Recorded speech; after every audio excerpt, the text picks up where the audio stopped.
অন্তর্বর্তী সরকারের বিরুদ্ধে ষড়যন্ত্র হচ্ছে তা মোকাবেলা করতে দলীয় নেতাকর্মীদের আহ্বান জানিয়েছেন বিএনপি চেয়ারপারসনের উপদেষ্টা ও সাবেক বিরোধী দলীয় চিফ হুইপ জয়নুল আবেদিন ফারুক।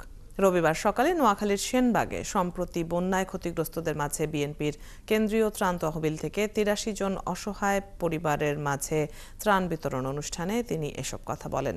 তিনি আরও বলেন, আগামীতে যে নির্বাচন হবে তাতে বিএনপি সহ আন্দোলনরত সব দল নির্বাচনে অংশগ্রহণ করবে এবং দেশে একটি গণতান্ত্রিক সরকার গঠন হবে।